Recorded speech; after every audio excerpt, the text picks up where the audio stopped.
Just very interested in your comments as to whether you believe these government expenditure and revenue figures for Scotland are correct. We have a Scottish Government statement on them. Let me just read that to you just now, shall I? This is the statement we got in today. GERS as national statistics publication means it's been independently assessed by the UK Statistics Authority to ensure it meets the code of practice for official statistics. National statistics are considered to be produced to a high standard and managed objectively and impartially in the public interest. GERS estimates the level of public revenue raised in Scotland and the level of public spending for the residents of Scotland under the current constitutional arrangements, but it's not necessarily an indication of the finances of an independent Scotland, which would be dependent on a range of other factors, including the spending choices and priorities of the government of the day. Do we believe the numbers used to describe the income and expenditure of Scotland? They're called the GERS figures, Government Expenditure and Revenue Scotland. They describe in theory the taxes raised in Scotland and the money spent in and for Scotland annually. Well, before the independence referendum in 2014, they were cited by the pro-independence movement to say that Scotland was richer than the rest of the UK, but also cited by the Better Together movement to say that without oil, Scotland was doing worse than the rest of the UK. Now, the numbers themselves seemed then to be trusted by both sides, but that's changed as many pro-independence campaigners now say the numbers aren't to be trusted. Recently, the debate's hotted up as Professor Richard Murphy, who's a chartered accountant and economist and whose policies were taken up by the Labour leader Jeremy Corbyn, has been blogging and broadcasting, emphasises his belief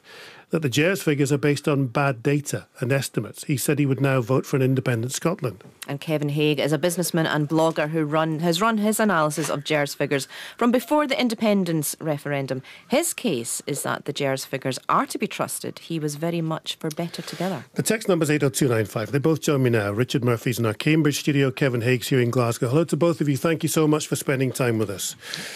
Richard, first of all, why do you think, I mean, you do say in your blogs, you use the word that these are estimates a huge amount of the time. Why do you think the GERS figures are incorrect?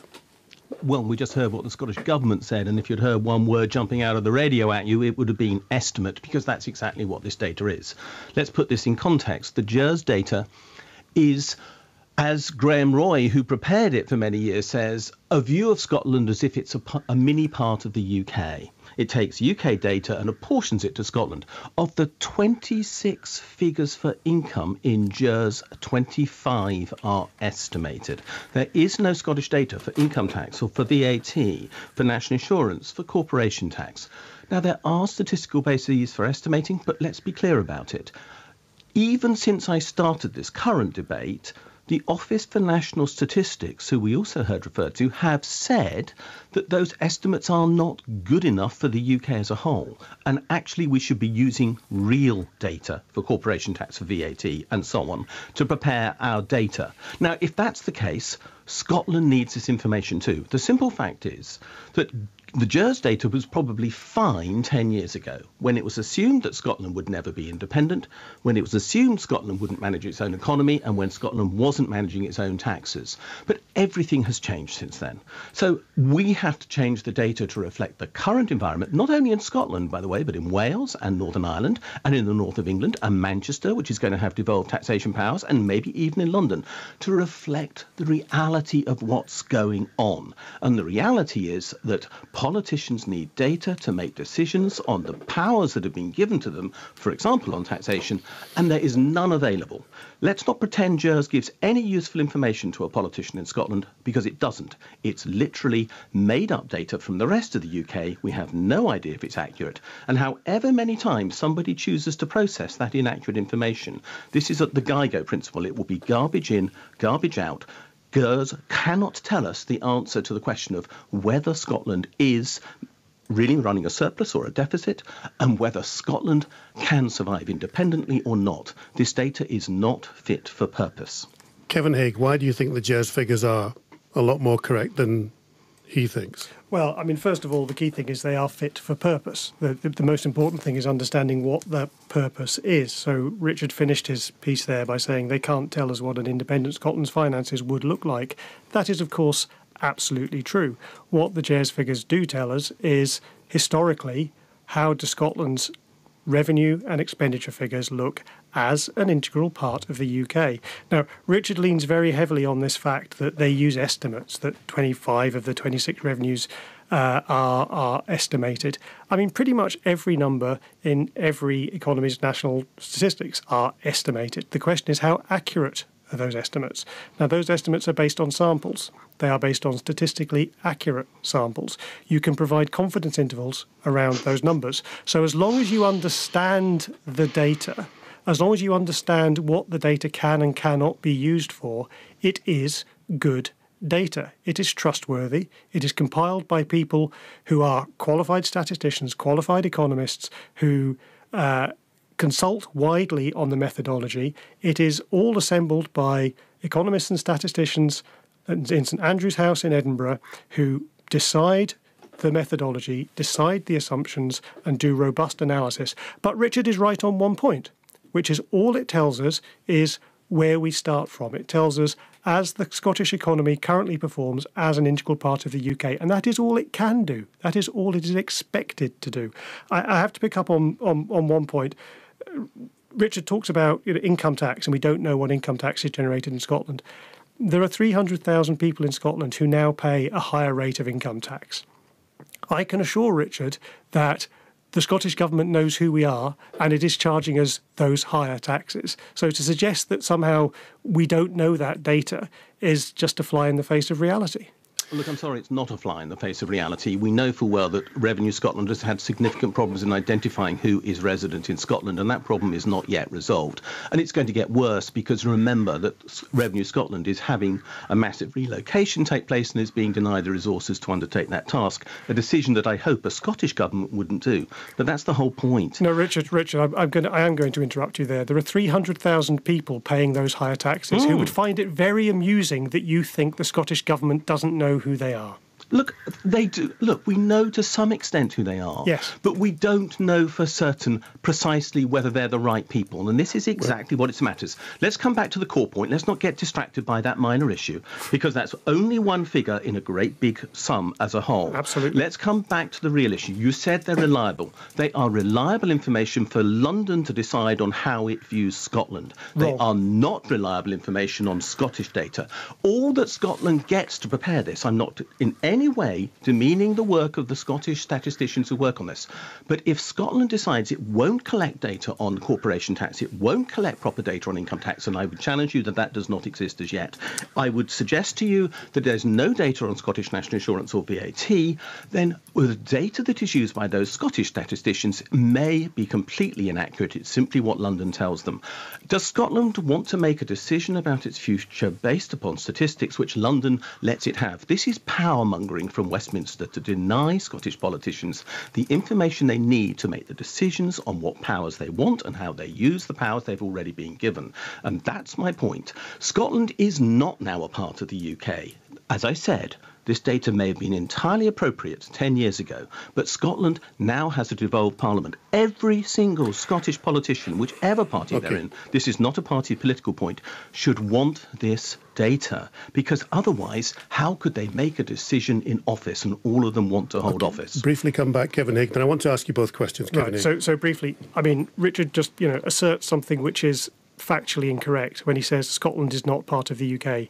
It is. I don't know if Richard's been paying attention, but we are still part of the UK. No, hold on, Richard. Let's be realistic. No. Richard, you've spoken at length. Richard, you've spoken at length. Allow me to respond. You also say these are figures given by Westminster. Let's be absolutely clear. The Office for National Statistics, which is an independent agency, provides the data which the Scottish Government's statisticians and economists use. They are responsible. The Scottish Government statisticians in St Andrew's House decide the methodologies. They are responsible for all the assumptions. They do not always go with the assumptions. But the variations are tiny. They do not. No, that's right. After 10 not. Yes, that's it. Exactly. Ridiculous. After 10 years. We're talking about tuppence in the petty cash. No, hold on. Okay, exactly, all right, now stop it, both of you. We're getting into Rami. The variances are tuppence. That's the point. We are accurate enough that now we are arguing about small numbers. Can I ask you both questions? Right, the white paper, Scotland's Future, Your Guide to an Independent Scotland, written by the Scottish Government prior to the referendum, Chapter 2, Finance. The starting point for this analysis is the National Statistics publication, the Government Expenditure and Revenue Scotland, GERS. GERS is the authoritative publication on Scotland's public finances. Richard and Kevin. Richard first. Were they telling the truth, lying, or just being stupid? I think that they were saying what they thought was correct at the time. I would challenge that it was true at the time, and I would most certainly say it's not now, because I think so as GERS were right then, but they're not right now. No, I've already said that 10 years ago it would have been. It was better than anything else at the time, but I'm not here to defend the SNP or anybody else. Let's be clear, that's not what I'm talking about. You're here to rubbish the GERS numbers. I am here to say that data is no longer useful for the basis of decision-making, which is absolutely obviously true to anybody with any accounting or economic sense. I want to ask everyone a few questions. I've interrupted both of you. Kevin Hague, the white paper, Scotland's Future, your guide to an independent Scotland, said the starting point for the analysis is the National Statistics publication, Government Expenditure and Revenue Scotland.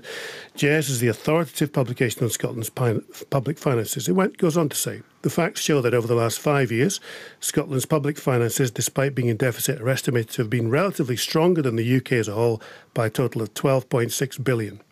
Were they lying, telling the truth, or being stupid? They were telling the truth. The GERS figures tell the truth. And it's not just the Scottish Government, it's not just the SNP, it's not just the White Paper, which quotes GERS 15 separate times. It's the Institute for Fiscal Studies, the National Institute of Economic and Social Research, the Centre for Public Policy Research, the Fraser of Alexander Institute. I could give you a list of professors who've worked on this, who have consulted on this and used them. So? The data is good. It is it's like having a flat earth denier coming on and saying, well, here's somebody who says the earth is flat. And I'm sitting here going, do you know what? The wealth of authoritative voices and people like myself who, unlike Richard, have taken the time to understand the methodology behind the figures. So let's talk about abuse, Kevin, and let's talk about the realities. Richard, let's talk about cost. You've talked about revenue. What GERS shows where there's a difference, and it shows a difference in cost in terms of expenditure per capita. It doesn't show who makes the decisions, Kevin. No, it doesn't show that. Kevin, all right, you let Richard talk. Richard, you talk. Now let's come back. Let's stop the nonsense about being. Let's not talk about being rude now. Let's just talk about the realities. For 15 years, I've been told by people in establishment positions that I shouldn't ask for information that apparently I'm not allowed. But I've changed the world with regard to country-by-country reporting to track down multinational companies who are cheating the tax system. It's now in the law in 100 countries. You don't need to laugh about it, Kevin. That's a fact. Changed the world, Richard. Yes, we have indeed. And we've got automatic information exchange from tax havens we were told we couldn't have. Scotland can have this data, but the current establishment of which you are very clearly wedded and who you clearly like to use to endorse your opinion, which we know you think very highly of, Kevin. The Scottish Government. Yeah, look, they might think it's right at the moment. I think you'd be surprised. Kevin, my job as a professor is to ask awkward questions and point out where there are flaws, and this is deeply flawed data. Right, so you believe it's flawed. I've interrupted both of you. Stop. This relatively stronger fiscal position is consistent with a long-term trend. This is the Fiscal Commission Working Group has estimated that since 1980-81, Scotland's run an annual net fiscal surplus of 0.2% of GDP compared to an average annual deficit for the UK of around 3%. The Fiscal Commission Working Group is Andrew Hughes-Hallett, who used to advise the World Bank, the IMF and the European Commission. Sir James Murley's Nobel Prize winner. Francis Ruan, director of the highly respected Economic and Social Research Institute in Dublin, and Joseph Stiglitz, one of the world's most respected economists, winner of the Nobel Prize in 2001. So to both of you, Kevin Hague, were they telling the truth, lying, or being stupid? They were, of course, telling the truth. They understood the data. They knew the limitations of the data, and that's a key point here. They knew whether or not how to use it. Professor Richard Murphy, were they lying, telling the truth, or just being ignorant? They were looking at the data in a totally different way. All data is what, as an economist, I would call a social construct. You have to look at the data. Oh, stop laughing, Kevin, and show some understanding of the subject we're talking about. You both laughed at each other, right? Let's just get on with it. The issue is that you have to construct data to suit the purpose for which it is intended.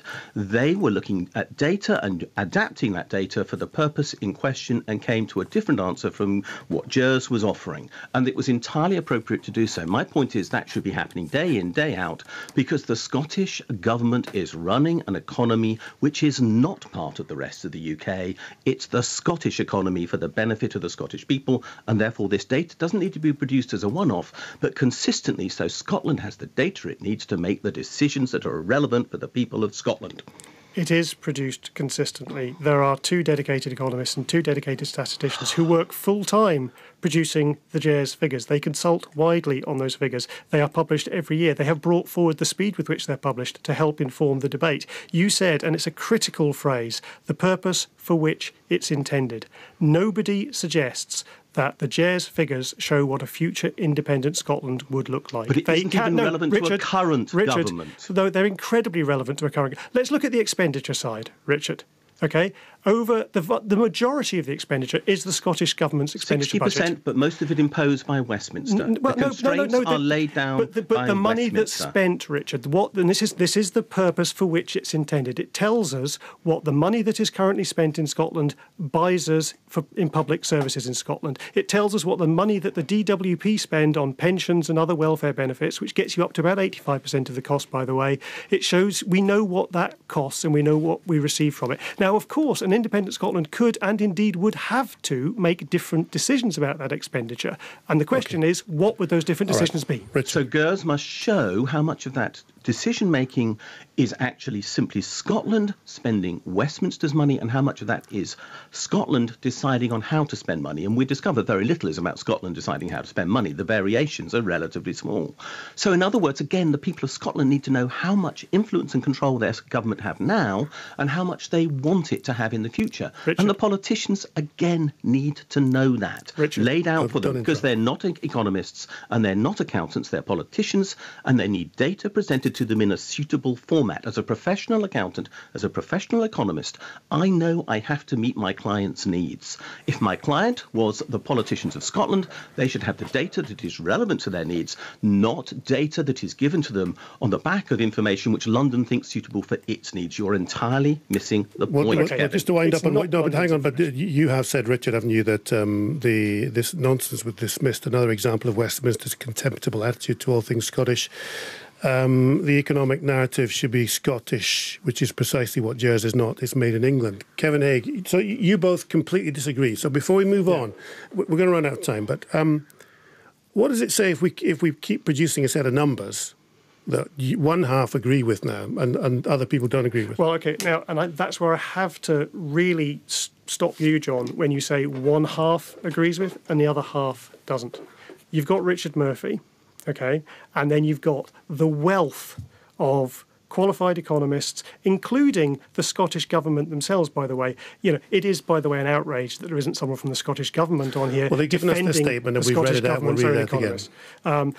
So the point is, it is not one half think that and one half think that. It is, there is an outlier who is trying to create confusion. Come off it. Oh, Richard, you cannot claim not to be an outlier. You're proud of being an outlier. You've changed the world, for goodness sake. Well, yes, so absolutely. You haven't, Kevin, but let's not worry about that. Richard, you know nothing about it. Stop it. I just can't stand it when it gets personal. Well, neither can I, and I don't know why Kevin's made it so. Remember, he's blocked me on Twitter and other stuff. Richard, are you an outlier or are you not? I'm not an outlier. I'm an informed economist who's making a sensible point that this is data not suitable for purpose. All change is dependent upon somebody making a glaringly obvious point. Who agrees with you if you're not an outlier? I really don't care who agrees on me. My ego then you're an outlier. Hang on, Kevin. My ego does not require a lot of people to say I'm right or wrong. Yours does. But let's not worry about that. I'm making a point reasoned from solid argument. I'm not saying X and Y support it. I'm simply saying my professional opinion is this data is not fit for purpose. I wouldn't want to manage Scotland on the basis of it. If I was an MSP, I would be really worried about this. So therefore, I would not want this data. We have a minute left. Kevin, 30 seconds to you, then 30 seconds to I think that Richard, genuinely, and I'm sorry, Richard, and I don't mean this to be abusive, something you don't seem to understand is the Scottish budget is controlled by the Scottish government. We go through a complicated process every year of agreeing what money is spent where, and we see the result of that expenditure. But you believe in GERS? So I believe in GERS, and that's reflected in GERS. But the idea that because those numbers are in GERS, they come from Westminster, they don't. It's the Scottish government's expenditure. They choose where it's spending. Free prescriptions, no tuition fees. We make those decisions here and we see the implications in GERS. Professor Richard Murphy, we have 30 seconds left. He believes in GERS, you don't. I don't. Only 60% of expenditure is controlled in Scotland, 40% is dumped on Scotland, and the revenue information is simply made up. We don't know it's true, and therefore we have to have the Scottish Government, of whatever complexion it is, in the future asking for genuine information on what happens in Scotland. Then Scotland can decide. We've run out of time. Thank you very much indeed, Professor Richard Murphy and Kevin Hague.